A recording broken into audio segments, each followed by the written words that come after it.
Inside Story Uganda, real source of political updates. Goes into ping pong with the iPod Secretariat. There are quite a number of correspondences. Who is being intellectually dishonest? We'll be discussing this and more in the front line, and I'm joined by Honorable Asuman Basalirwa, President of the Justice Forum and Member of Parliament for Gwenyini Municipality, Mr. Leonard Egesa, a self-proclaimed political strategist. Who proclaims them? Well, I thought he was an analyst, but he corrected and said he's a strategist. Honorable Ofono Opondo, the NRM flag bearer for older persons from Eastern Uganda.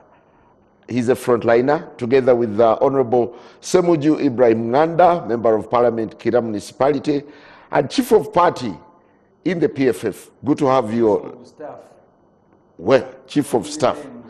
Chief of Staff, spokesperson, brand chief, right? You see, when you're a president of Uganda, there are functions. Every function doesn't become a title. Last time you reminded me. I am chief of staff. Mm-hmm. My work includes speaking for the party, but also I am the brand master of the party.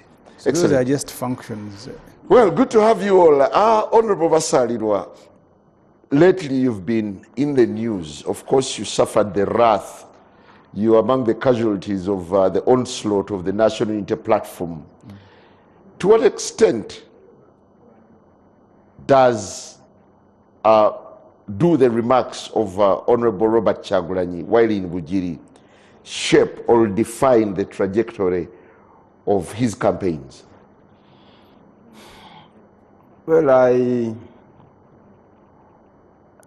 I would prefer really that you help me focus on more national issues and more substantive issues, more national issues.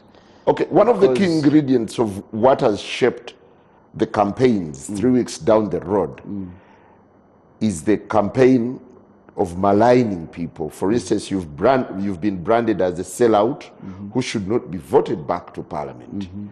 And it's been typical of several other rallies where a number of opposition members have been derided in the same sense. What does it mean? Well, I think, Simon, in my case, I have been branded a sellout for very many years. In fact, when I contested for Guild presidency in 2000 at Makerere, and I was eventually voted on the 17th of April, 2000, those allegations were there. You know, the politics in our time, obviously some people have not outgrown it. We used to have what we would call malice and sabotage committee in guild politics. Now some of our colleagues have not outgrown that kind of politics. They want to, to transfer it into national politics. That is really diversionary. I would prefer that presidential candidates and the panelists here focus on really substantive and national issues. I don't want to make, Bobby Wine a topic anymore. He made an allegation, I responded, I have closed the chapter. I really don't want to make him an issue.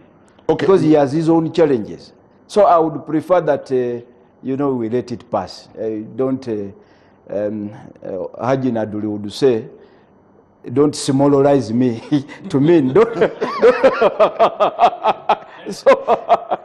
So please, no. Let's focus on more serious issues. Okay. But I think that's very critical.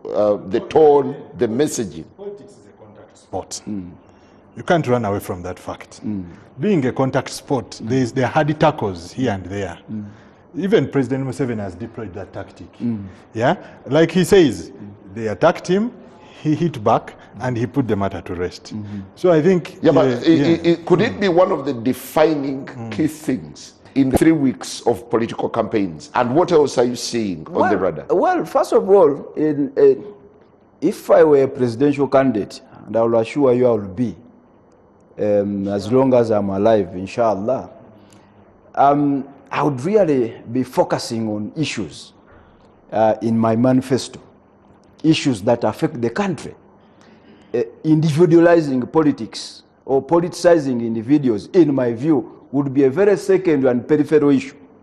I know there are some people who thrive on blackmail, character assassination, and especially people who have had a history of celebrity life.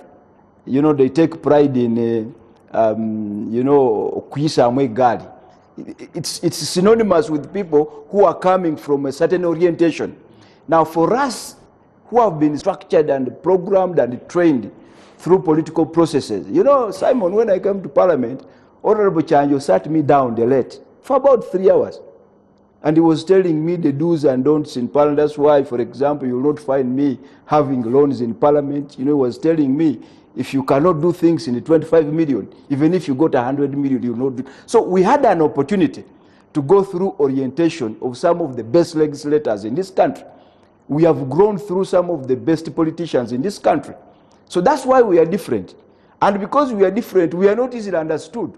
Now, people coming from some orientations that, you know, are not very clear and certain will begin, you know, smallizing issues, to quote Haji Naduli. So I would prefer, Simon, that we focus on more national issues. And my message, by the way, to those seeking the highest offices in the country, please focus. Focus on the national issues. Focus on your agenda, what you plan to do for the country, and let people listen to you. If you don't do that, you'll be doing a very big disservice. And if you decide to go person, as my brother says, it's a contact sport, let it also be as a matter of principle. Okay? When you make a comment, don't make a pedestrian comment on an individual. Make a comment with further and better particulars, as we say in law. When you make a pedestrian statement, then you become a pedestrian. So for me, I want to look at it in that broader angle, in that broader sense. And as I say, I feel your tone. You sound rattled. By what? The remarks of the... By what? But as I said, don't take me there. Simon, I think we shouldn't let the president of Justice Forum Party get away with the brush off. We say all politics is local. Yes.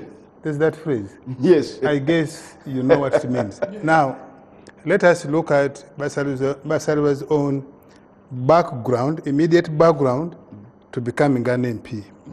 And that's why I don't want us to let him run off. Roped by. Basalirwa had run for elections in Bujiri, I think twice. Thrice. Thrice? Thrice. And you had not been successful.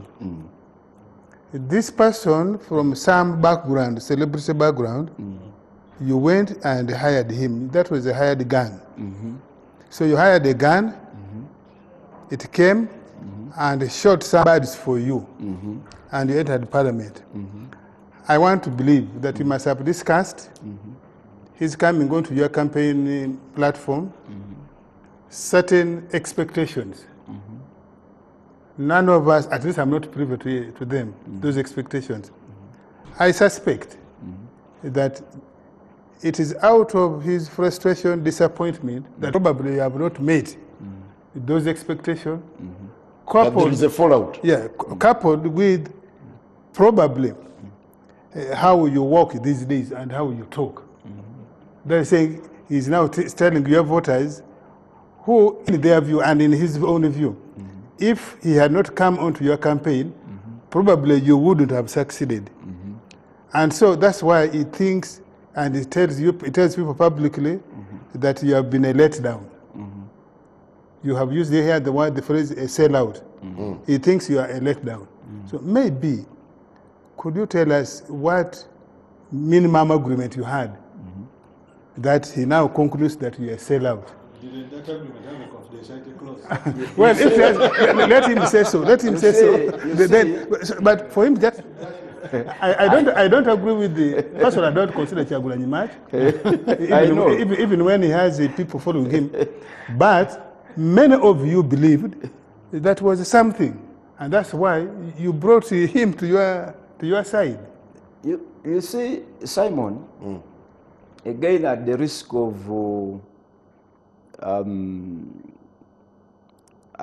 of repeating myself, I really didn't want to go the OO way. But let me make two issues very clear.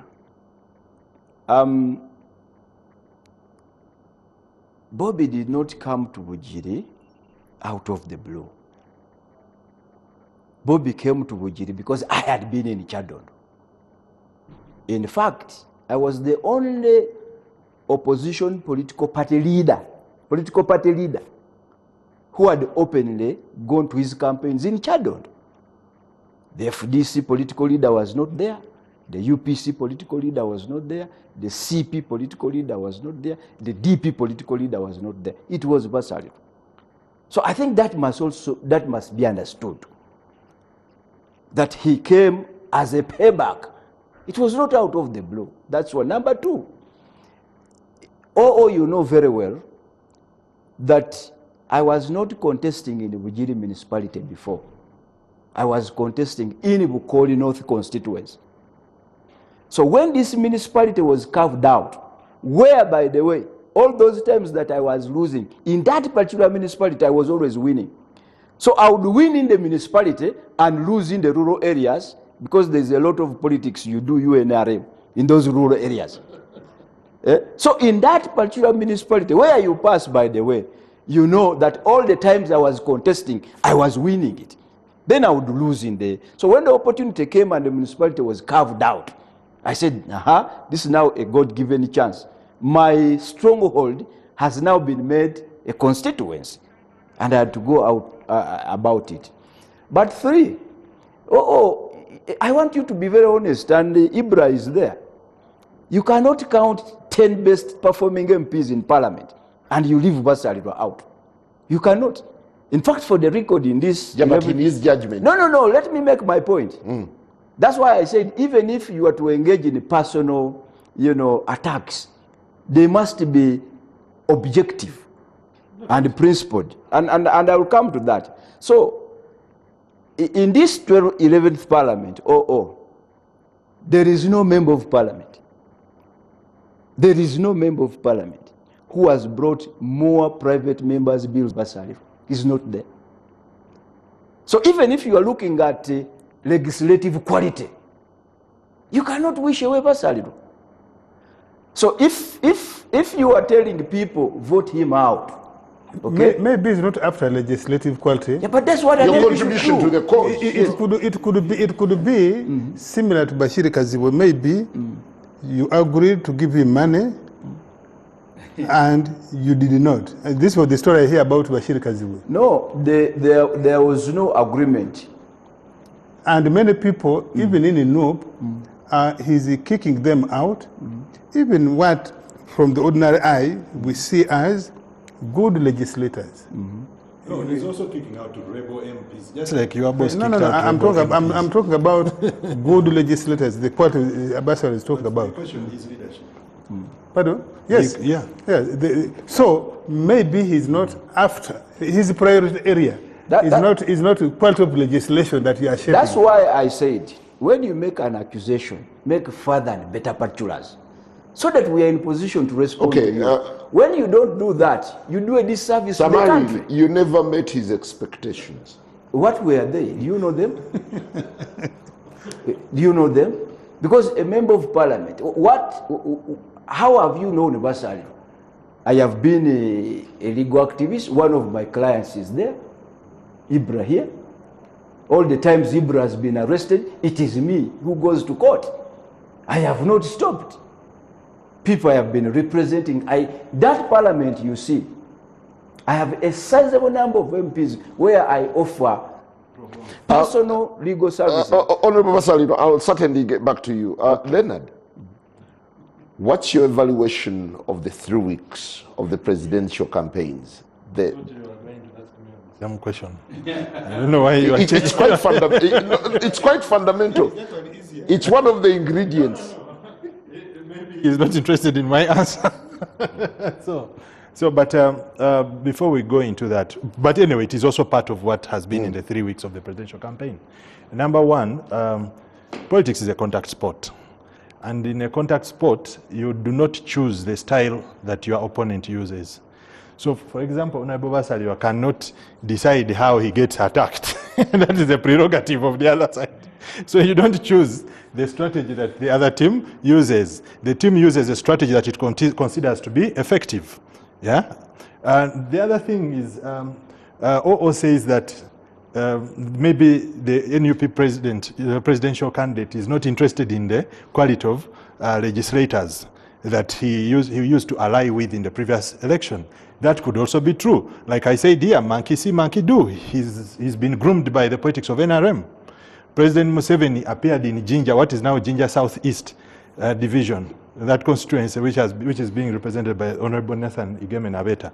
He appeared there one time in a by-election campaign, and he said, even if you bring me people who sleep, as long as they wake up and vote, that is better.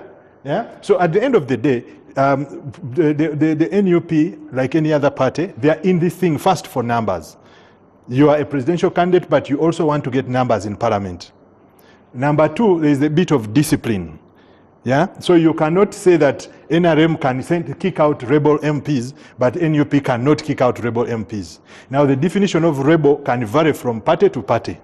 Yeah. So if rebel is defined as having your own independent mind and expressing it publicly, and yet it is contrary to what the party leadership or the party president believes, that so be it. That is how they define rebel. Yeah, but in your assessment, what's been typical of the 3 weeks? No, the 3 weeks, like I shared here before, the 3 weeks, you see, the NUP came with a certain frame of the NRM's way of doing political campaigns. They expected that it will be a fight between them and the security forces. Now, if you come with a certain template, you have framed your opponent in a certain way. You come to the field and you find the opponent has changed tact. Yeah, you become clueless, and at times you can actually get lost. So that is why people are saying the campaign is boring. People are saying the campaign needs some injection of tear gas. You have heard this sentiment in the population. This is what they are used to. They are used to having these kind of things. So NUP came with a template. Yeah, they came with a template. And they were outsmarted. Now they need to go back. He has raised a very substantive issue, that they need to talk about national issues. So they had not anchored their presidential campaign on articulating issues, or in other words, driving the narrative that is going to shape their presidential campaign. So they came with a victim card. Yeah. Now, the victim card cannot apply when the aggressor, the assumed or the presumed aggressor, does not behave the way you expected them to behave.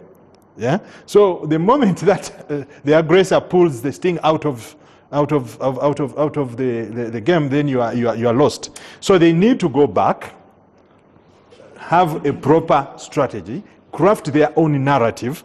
Let me give you an example. I think you want us to talk about it later, but let me give you an example. This whole iPod issue, it demonstrated one thing, that the NUP lacks a strategic advisory team for their presidential campaign. Why would you allow such a thing to stick in the media? They would have diverted their attention a long time ago by bringing something different. Number two, even the way they did it, you don't just wake up and say... So you think it's overshadowed even the little issues that... The iPod issue has now overshadowed, so people are now accusing them of having run short of funds to run the presidential campaign. So what would they have done differently? If they had a strategy team, what they could have done is, first of all, the leadership does not come out to own such a sensitive issue, which is most likely going to backfire in most cases. People are going to say it is all about the money in iPod. Yeah. So what you do, you get a court jester. The politics of getting court jesters is not new.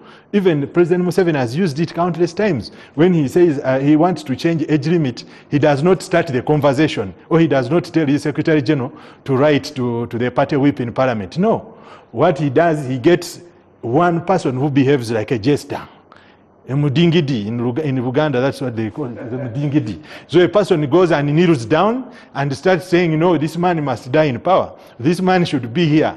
So you get such people. They come and introduce the topic. In fact, if the NUP, for instance, had got some young people, they go to Kavura and say, no, we want to get that money from iPod. Yep. Get it from there, distribute it to us. Leonard, why would you focus on the National Unity Platform specifically? No, because there are it is 8 players in the race. I've already told you there are some who are inconsequential. They are gig candidates. I cannot donate my time to gig candidates. We are talking about contenders. You have 2 contenders. The race has been binarized. There are 2 contenders. You have the candidate of the NRM, the incumbent, yeah, and you have the NUP So candidate. how is the NRM candidate doing? The NRM candidate is business as usual. I don't expect them to change. I mean, for him, he knows this is his exercise. He's managing. He knows he will be announced winner. So I don't see why I should even spend my time on him.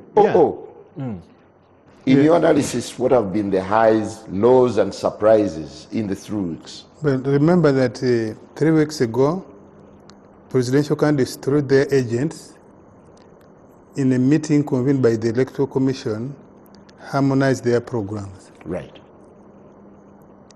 To the best of my observation, most of the candidates, starting with the NRM candidate, Yoweri Museveni, we have tried to stick to that program.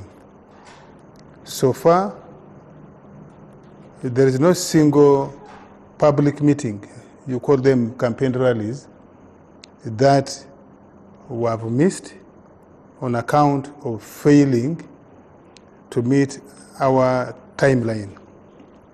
2, we have not had any obstruction, whether from a natural cause or otherwise, we have not had.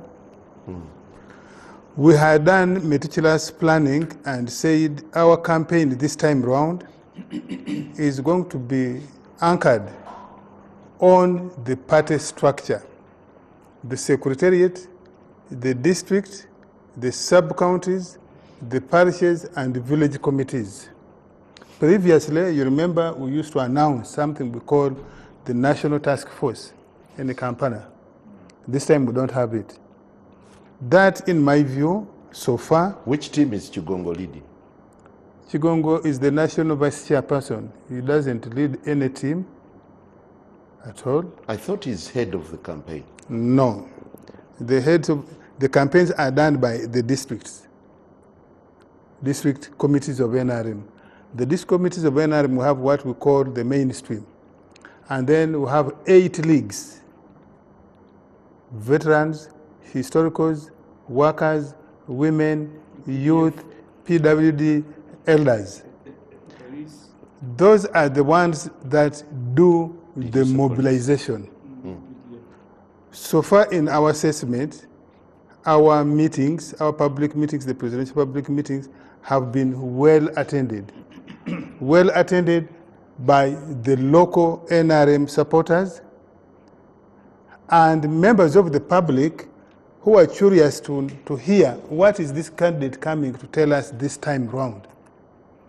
Well attended by new voters. They are being supported by the national infrastructure. That's why you have seen 3 people who are constant, particularly now in the northern region, because they come from that side. The Secretary General, Honorable Richard Todwong, Hamson Oboa, the Government Chief Whip, and also our National Vice Chairperson for Northern Region, and the Speaker of Parliament, the Right Honorable Anita Among. They have been a constant. 4, there's another group. The other national leaders, but from different regions. You have seen the chairman of Western Region, you have seen the chairman of the leagues, and then the 5th category, the parliamentary flag bearers. Parliamentary flag bearers because parliamentary flag bearers are high flyers. They are visible If you have Ofono Pondo, who people have been hearing on radio and watching on TV, but is in Amolata, when Todwong says we have Ofono Pondo, the crowd surges. They want to see, they crane their neck. They want to see this. Yeah, they want to see. So yeah, it's a crowd puller. So you bring those. So our meetings generally have been well attended. I think beyond our own expectations. So what is the extraordinary so far? What's extraordinary? Yeah, what do you find extraordinary in this? Yeah, the style of the campaign, particularly these young leaders of the NRM, the Todwong group. Those are, in my view, I call them young because they are like 10 years younger than me, 12 years younger than me, 15, many of them are 15 years younger than me. They have injected in new energy. This is the first campaign you see that those leaders are there holding hands, and it is more like a rumba, politics mixed with the rumba. You see they are trying to energize the group you say have been giving us trouble, the young people. You see them. I think for me, that's captivating. I think we are now capturing that ground. I hope we are going to be able, starting from November, once members of parliament have been nominated, the candidates have been nominated, we are going to hold the ground, run with that crowd to the finishing line. So for me, that's a new element. The other element I see, you don't see obvious splashing of soft money. You see logistics, yes. You see tents, you see the platform well done, well decorated and so on, which should be done if you have resources. You see the crowd, but you don't see petty spreading of cash at the presidential campaign, which was not, is unlike before. Unlike before, we used to, by now you would have had accusation of somebody has eaten our money, somebody who slept in the lodge and the money meant for logistics was stolen from them. I have not seen that. So I want to credit the team. For us who are getting older and we are watching from a distance, I think they're doing much better than us. What are you eavesdropping from the rival camp? The rival comes, and I want to tie that with him. Particularly the person he says and the third candidate, you know, they have been belligerent. Enough people, Chagulanji's people. I had expected that the group from FDC, the old FDC, they now have a new FDC. I think they had been built to come with the belligerence. Once the state prevailed over and said, no, police, intelligence, the army, don't have open-chest confrontation with these guys. Maybe close one eye, even when they're on the street, close one eye, let them pass, because after all, they will not be on the street endlessly. They will be there for 15 minutes. Why? Because they have 4 other rallies to attend. So they can only be on the street for about 30 minutes maximum. And I think that has denied that group that had come with the belligerence, with the bellicosity, we are going to fight. And because of that, we have denied them the media headlines. Even from you, the gullible journalists and the gullible media houses, we have denied them the headlines. Esasamaza. Yeah, but you would give it to them. Even with the blockades, they are able to raise huge crowds. I am saying, I think that, and I hope you police officers, Mr. Byakagaba, maintain that posture. Maintain that posture. We deny these guys unnecessary headlines and also sympathy. You remember, even NRM people, when NRM people, the reasonable NRM members, when they sit in their sitting room and they are watching TV, they are watching their TV news, and they see police having rough tackle with these young people, particularly these young people who are actually our children, many of them are the age of our children. They say, but are these NRM people reasonable? Because they see us as the people in charge of the security. Now, when a policeman does even their own mistake, you cannot divorce that police mistake or policing mistake from the NRM. Thank you. And so I think that's something new. Thank you. Honorable Semuju, do you feel astonished by the level of compliance that opposition candidates... They're going for personal attacks. that opposition candidates have really demonstrated over the 3 weeks? When you're competing with a mafia like a group, like NRM, you will need briefing and debriefing almost daily. The NRM, Mr. Museveni and his group, decided how this campaign should run. First, the opposition and mainly the Honorable Kyagulanyi and his group must not have money at all. That's why very quickly they brought a law in Parliament and said even the money they're entitled to under the law, remove it. But I am also told they have deployed people all over the world to ensure that even Ugandans who are making a contribution, they don't make that contribution. I was in South Sudan. We had gone for a parliamentary program. And I met there Ugandans who are raising money for National Unity Platform. They told me actually in the market that we are raising money monthly. They have made sure that money doesn't flow. I'm told that even if you are coming with $1,000 in a bag, they must follow you to your residence to ensure that that money is for Nyanya, not for campaign. So make sure they don't have money. That is one. Two, make sure they don't pass and use the main roads leading to the main trading centers, areas that are highly habited. Restrict them to peripheral roads where they are almost meeting nobody, where there is no traffic, and then slowly walk them to the venue of their rally. I have told the people here, 2016, I was in charge of Dr. Besigye's nomination. We spent 4 hours walking from Nambole, and our rally, nomination rally was in Nakivubo. They told Kyagulanyi, you can't have a rally in Katwe.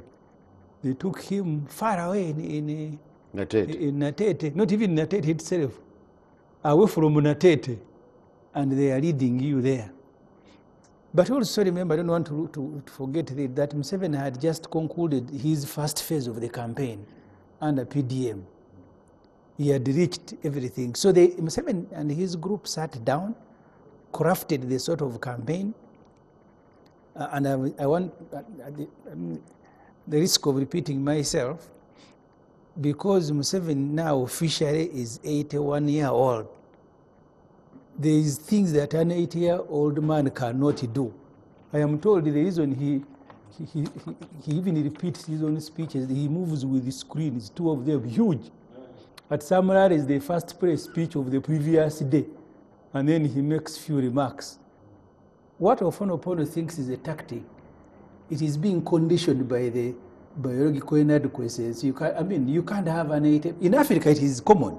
I saw people in Cameroon walking a beer to go and pick, yes, but they are walking him like a toddler to go and pick nomination forms. And in NRM, it is typical. I saw them sponsoring Moses Ari to go and become an MP. Immediately, he completes NRM campaigns, he's in Germany for treatment. But they know how they deal with their old people. So they don't want to stretch them. So this particular campaign was made to suit Museveni's biological limitations, but also to fit his lack of popularity. Because Museveni as a person, he fears crowds. You go back and read Onapito's book. In the middle of the night, he's calling Onapito, why is my crowd? I've told you, I was in Makerere doing journalism.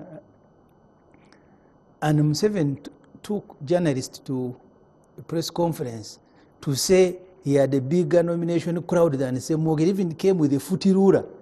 He said, I had measured the Kororo. One person fits, this footy ruler is the size of a person. So I had 2 million at my nomination. Just a second. Opondo was at the secretariat then. Is this true? No, he wasn't at the secretariat. He was at the secretariat. 96. You are still New Vision. It was. Yeah. No, but Semuju is now changing the story. You are You remember, Semuju is the one who has been on these shows here, saying Museveni was too old to do rallies. He even peddled here that Museveni was going to change the constitution so that parliament votes. I have never said that. You have been you and Miriam Matembe because here. I fairly know Museveni. Now Museveni drives actually for on average 40 kilometers. If you look at those districts, yes, 40. Huge, Yeah. 40 kilometers. No, look at this district. For example, we did the districts of But Nebi. you are diverting me. Nebi, You're listen, coming back. yeah, Nebi and Zombo on one day. At 11, Museveni is Okay, in Museveni Nebi. is young. and If he goes, that I'm not pleases saying you, he's young. can I make I my am point? saying Yeah. Museveni has now disproved you because he's able to do public rallies. Okay. 2 of them every day, or even 3, At the which you did not believe at the he at would the do. That's incredible, isn't it? at the so when they were assembling when they were assembling a team and a program, initially he wanted to address only 50 rallies because and this is obvious, we all have our parents who have grown old, but I don't want to lose the main, I don't want to lose I don't want to lose the main point. Are you now the one who has changed this program so that he does it too? And allow In addition to state duties. and allow Opondo to smallerize